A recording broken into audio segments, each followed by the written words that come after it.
Hi, I'm Ryan Berg. And I'm Chas Cornwall. We're both seniors in the Department of Electrical and Computer Engineering here at Utah State University, and this is our senior design capstone project, the Walkmatic. So when my son was first learning how to walk, he had a baby push car. It looked a lot like this, but whenever he would try to walk it around, he would run it into walls all the time or try to run it down the stairs. And so one of us adults would have to walk by him all the time. You can see it's not very tall, so it would hurt our knees and our back after just a little bit of time. We decided to come up with this idea of a baby push cart that can steer away from walls and stairs instead. Some of our main objectives and main challenges for designing this were creating a safe toy that can be used, as well as getting an accurate position measurement so that the walker has a good idea of where it is so it can steer away from obstacles, and also creating a steering control system, which was not an easy challenge to meet. When it came to designing this, we knew that there's going to be substantial challenges and a lot of engineering design work. So me and Ryan decided to split up the work and work on things simultaneously. Ryan built the structure and the electrical circuitry along with the PCB, and I handled the most of the software. And as you can see here, here's the PCB. Over here is the brain of the entire system, the microcontroller. And here are buttons that can, sorry, there you go. Buttons, so how we can change modes. And here's a charging port here on the side. And with respect to the objectives that Ryan was talking about with making it safe, he was able to work on some active cell balancing. I know you really can't see it here, but this is what implements it in hardware. This is the electrical circuitry that helps implement that active cell balancing to make sure we don't overcharge any of the battery cells or things like that. And then with accurate position, we decided to use an IMU or an inertial measurement unit that takes acceleration measurements. And we were able to use a ultrasonic sensor, where the ultrasonic sensor can be seen here. We like it how its eyes make a little smiley face right there. And then the IMU, I can't show you that, it's underneath this board right here.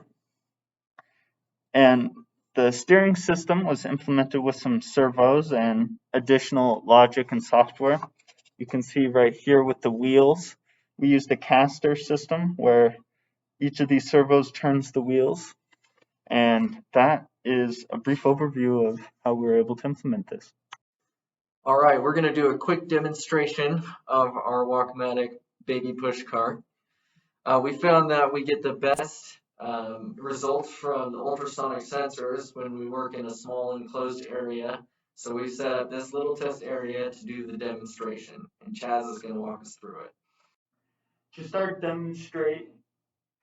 demonstrating how the walker works, I'm first going to turn it on. Now, something to note right now is that the wheels are slightly skewed, if you can see that. That is because they are turned from a previous run. After I turn the power switch, it will automatically straighten out the wheels so that it will be ready to be placed in record mode. So I'm going to flip that switch, and I'm going to flip that switch right now.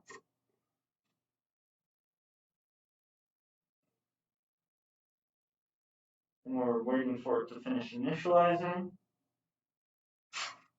So there, you can now see that the wheels are straight and aligned with the body of the Walkmatic push cart.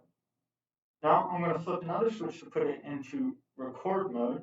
And if you listen closely, you should hear a small tune indicating that it has been placed in this mode. Okay, it's ready now, so I'm going to trace the path.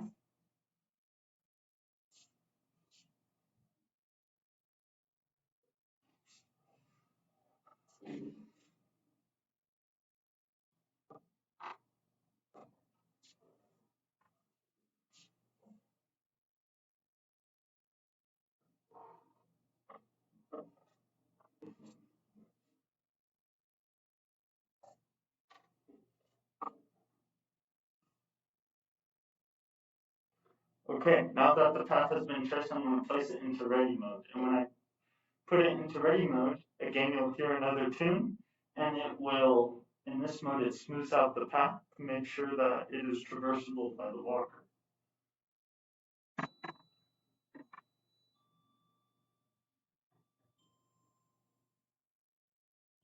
Okay, now that that has finished, we're going to put it into play mode, and this is the mode where the parent would hand it off to the child to use. And we'll also see the wheels actively turn. I'm going to come over here to make sure that you can see it turn.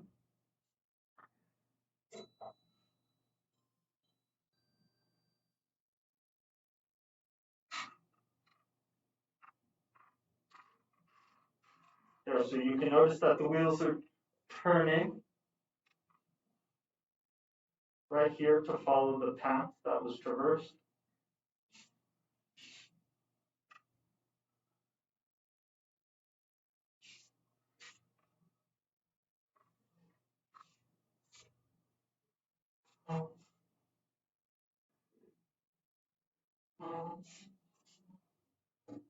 Yeah, so here one of the reasons that it gets stuck here on the edges is because the path that I traced is a little bit too tight for the capabilities of the walker. And that is due to a limitation on the servo motors that we use. So that is something that we change for the next iteration. So it's still turning and it stays locked on that path.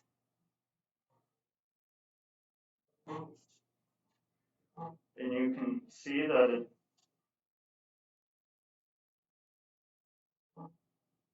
was able to convert that square that we traversed into a circle of approximately constant curvature, so it stays locked on